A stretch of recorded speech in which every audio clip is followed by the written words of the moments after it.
Hey y'all, so I'm finally doing my review of the Maybelline FitMe collection, and this is the full review. I've already done a mini video on this. It was just a first impressions. Basically, I tried out the foundation and the powder for the very first time, and I recorded it and made a video about what I thought of it at that point. So I've been using it for a couple of weeks now, and like I said in the first impressions video, I would do a full review.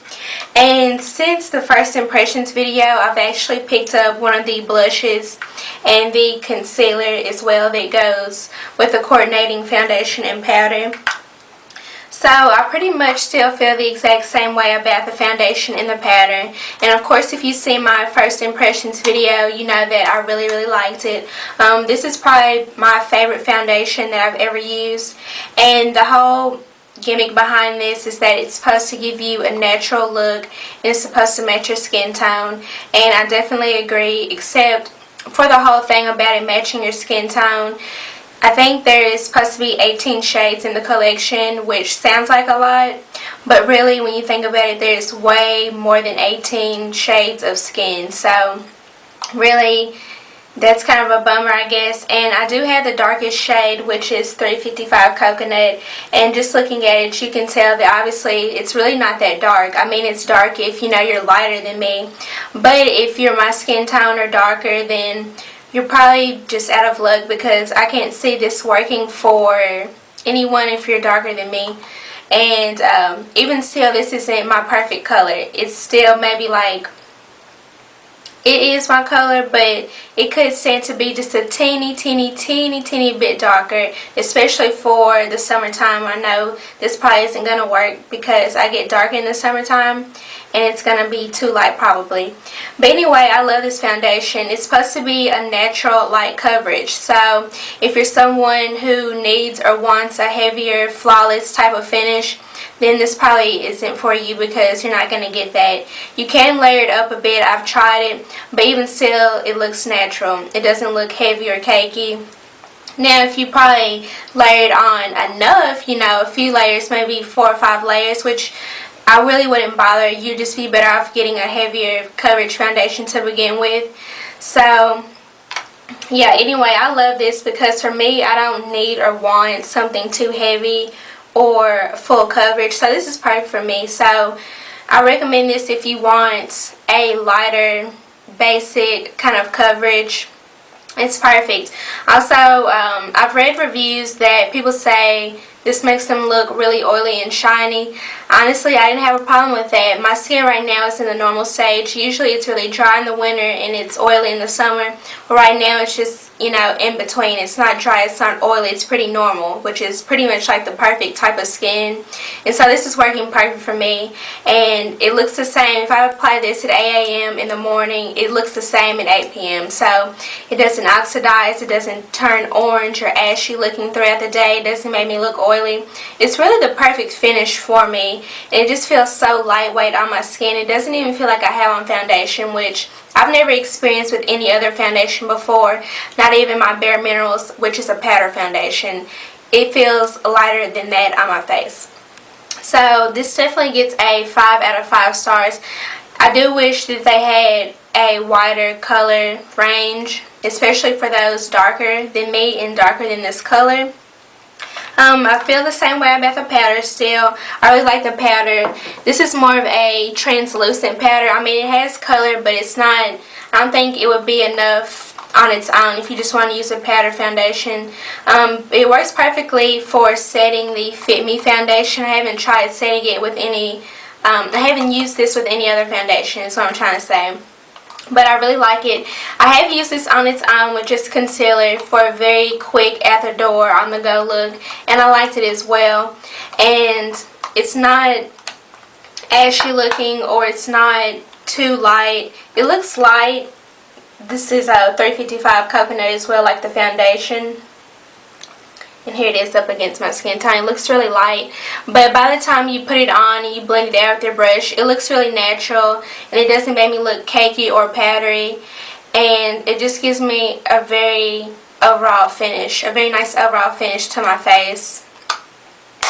And as far as the concealer, I was kind of iffy about the concealer. There's only 2 concealers in each color range, and I got 30 Cafe, and there was a color and a number called, it was 35, except it was lighter than this, so I didn't understand why the higher number was lighter. I thought the whole concept was the higher the number, the darker the color, so I don't know what was up with that. But anyway, this is 30, not 35.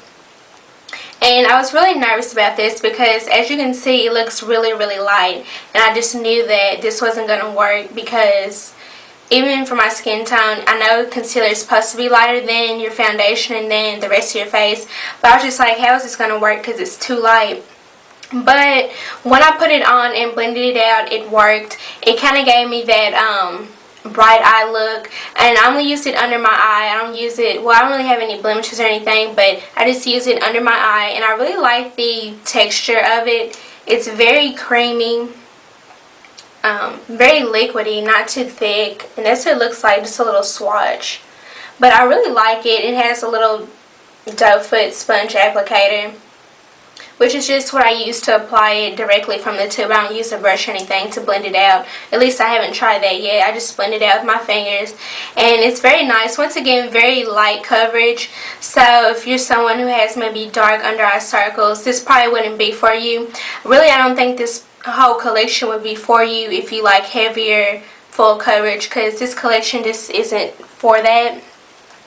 Okay, so the last thing I picked up was the blush, and this is probably the most disappointing out of the whole line. This is a really pretty color, and this is Deep Rose, and this is just one of the blushes that was in my color section, the 300s. And mine looks a little beat up because I had to scrape some residue off top, and I used my powder brush to, I don't know, long story short, I just had to scrape some off on the top, so that's why it might look a little funny. But this is a really pretty color, so I was really anxious to try it. I've never tried a Maybelline blush in a little compact like this, so I didn't know what to expect. But once again, this is with a whole natural sheer kind of look. It took so much work to get this to show up, and I'm not even kidding. This is the darkest color in the whole entire collection, so I feel like even if you had, you know, your skin tone was 10 times lighter than mine, you probably still had to work a little bit to get this to show up. This is definitely not one of those type of blushes where you had to use a light hand. No, you actually had to do the complete opposite. Seriously, it took maybe about 5 minutes to get this color to build up.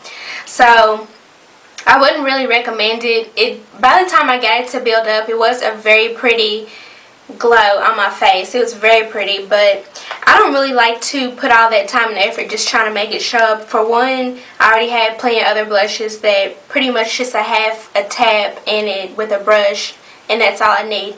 Now this I had to work really hard and layer it on just to get to show up, which is definitely not good if you're trying to apply it in a hurry.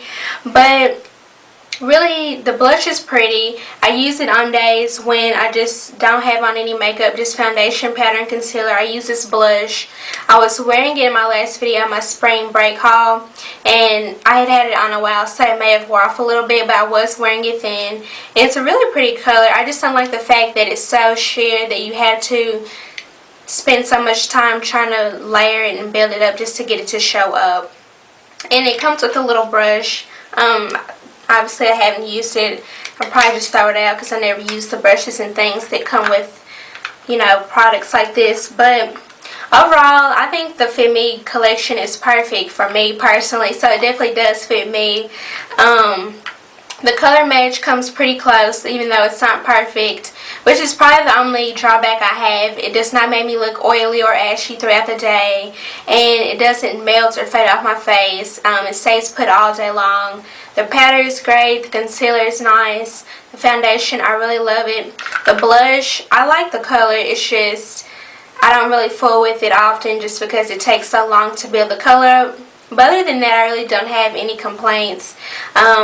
I think it lives up to its expectations. If you're expecting heavy, full, you know, coverage, then you might as well just keep it moving and try something else. Maybe try the Dream Liquid Mousse or the Dream Matte Mousse, which is also by Maybelline. Those are more full, heavier coverage, which I like the Dream Matte Mousse as well.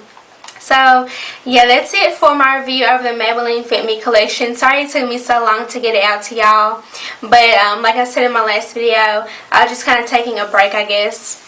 But if you have any questions or comments, let me know. Let me know how you like the collection or how you don't like it and how it works for you, and I will be talking to y'all later. Bye.